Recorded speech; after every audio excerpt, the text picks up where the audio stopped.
যে যেখান থেকে আমার এই ভিডিওটি দেখছো প্রথমে বলে নিচ্ছি সাবস্ক্রাইব করে লাইক কমেন্ট করে পাশে থাকবে। আর যাই হোক, সুন্দর একটি জায়গায় যাচ্ছি, পাহাড়িও একটি বিয়েতে। তো চলো তোমাদেরকে সাথে নিয়ে যাই। আর এই যে দেখো, আমি একদম সুতির মধ্যে সিম্পল বাটিকের একটি জামা পরেছি আর একটু করেছি সাজুগুজু, হাতে পরেছি চুড়ি।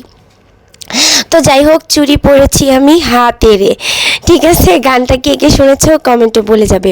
আর একটু লিপস্টিক না পরলে কি হয় নাকি। তো যাই হোক, আমি সিম্পলের মধ্যে একটু গর্জিয়াস সাজ দিয়েছি। আর এই যে আসার পর হচ্ছে একটু শরবত খেয়ে তারপর বাইরে আসলাম শ্যুট নিতে। কি বলো তো, আসলে কি জানো, ক্যামেরা ধরে একটা ভিডিও করাটাও কিন্তু অনেক কঠিন একটা ব্যাপার। তো যাই হোক, শরবত খাওয়ার সময় শ্যুট নিতে চাইছিলাম, তো ওখানে আর হয়নি। আর এই যে দেখো, ছাগলটা আমার দিকে তাকিয়ে আছে। তো সে মনে হয় এখন কি জানো, মোবাইল হাতে দেখলেই সবাই ভাবে যে ব্লগার। তো ও কিন্তু বুঝে গেছে আমি ব্লগার, অনেক দূরে থেকে আমার দিকে তাকিয়েছিল। তো কাছে এসে ওকেও একটু দেখিয়ে দিলাম। এটি হচ্ছে পাহাড়িয়া ছাগল। আর গাছ ভর্তি কাঁঠাল কলা, আর এগুলো হচ্ছে সবাই বিয়ের গেস্ট। তো আমি মুখ ওঠাইনি, কারণ সবাইকে তো আর জিজ্ঞেস করা যাবে না যে আপনার কি মুখ ওঠানো যাবে।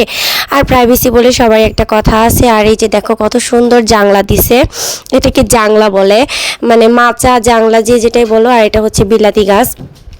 তো দেখো কি সুন্দর পাতা ধরে আছে, ইচ্ছে করছে এখনই শাক ভেজে খাই।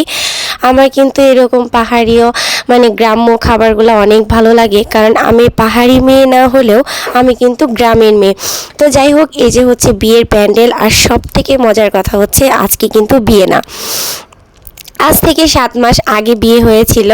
এই যে তারপরও দেখো, সবাই গিফট হাতে নিয়ে নিয়ে চলে আসছে, আমি বোকার মতো খালি হাতে আসছি। কারণ 7 মাস আগে বিয়ে হয়েছে, আমি বিকাশে গিফট দিয়েছিলাম। আর যেহেতু আমি বিকাশে গিফট দিয়েছিলাম,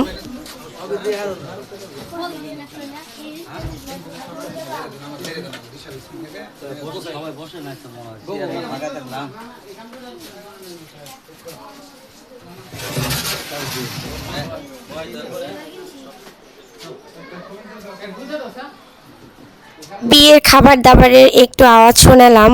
ওই যে কথাই ছিলাম, আমি যেহেতু বিকাশে গিফট দিয়েছিলাম, তো সেহেতু আমি আজকে কিছু নিয়ে আসিনি। তবে আমার মানে আমার ভাবনাতে আছে যে আমি হাতে টাকা দিব। আর বিকাশেও আমি টাকাই দিয়েছিলাম, তখন আমি 2000 টাকার মতো দিয়েছিলাম। তো যাই হোক, এরা হচ্ছে আমার ছোটোবেলা থেকে পরিচিত একটা আত্মীয়। আর এদেরকে যত দেয়া যায় ততই ভালো, মানে কম করে দিলেও অনেক কম হয়ে যাবে। তো যাই হোক, আমার ওরকম নেই, ওইরকম থাকলে আমি আরও বেস্ট কিছু করার চেষ্টা করতাম। তো যাই হোক, আমি গিফট নিয়ে আসিনি, আমি মিষ্টি দই আর হচ্ছে 7 আপ নিয়ে আসছিলাম। তো আসার পর দেখি সবাই টুকটাক করে গিফট নিয়ে আসতেছে। তো আমি মানে ভেবে আসছিলাম বাসা থেকে যে আমি 1500 টাকা দিব। তো তখন 2000, আর আজকে হচ্ছে 1500, আমি 3500 টাকা হচ্ছে গিফট দিয়েছি। তো 7 মাস পরের বিয়ের দাওয়াত আজকে খেতে আসলাম, কারণ হচ্ছে এই যে খাবার খাচ্ছি। কারণ হচ্ছে ওরা হচ্ছে বিয়ের দিন যে মেয়ের বাড়িতে গিয়েছিল, তারপরের দিন কোনো অনুষ্ঠানই করেনি, জাস্ট 4-5 জন লোক এসে মেয়েকে নিয়ে গিয়েছিল। তো সেই অনুষ্ঠানটাই আজকে করলো। তো যাই হোক, এগুলো হচ্ছে ধান, দেখো গ্রামের লোকেরা ধান শুকানো শুরু করে দিয়েছে।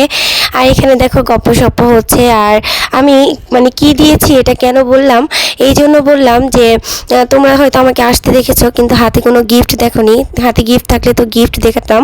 ইউটিউব ভিডিও বলো আর ফেসবুক ভিডিও বলো, তার মানে হচ্ছে আমি একজন লাইফস্টাইল ব্লগার, আমি হচ্ছে একজন কন্টেন্ট ক্রিয়েটর। আমি দৈনন্দিন জীবনে যা করি তাই তোমাদের সাথে শেয়ার করি। সেটা হোক মানে 1 টাকার মরিচ কিনা কিংবা 10 টাকার হাতি কিনা, সেটা যেটাই হোক, এটা আমাকে এখানে শেয়ার করতে হবে। আর এটাই হচ্ছে একদম লাইফস্টাইল, মানে লাইফস্টাইল ব্লগারের মানে দৈনিক রুটিন। সো আমি আমার রুটিনটা শেয়ার করলাম যে পাহাড়ে এসে কি কি করলাম। আর এই দিক থেকে দেখো, আমার জন্য গাছ থেকে সাজনা পাড়া হচ্ছে। আর এই বাচ্চাটার কথা কি বলবো, এটা তো আমার খুব মানে খুবই প্রিয় একটা বাচ্চা, বাচ্চা বলে ভুল হবে, ও আমার ভাই হয় সম্পর্কে।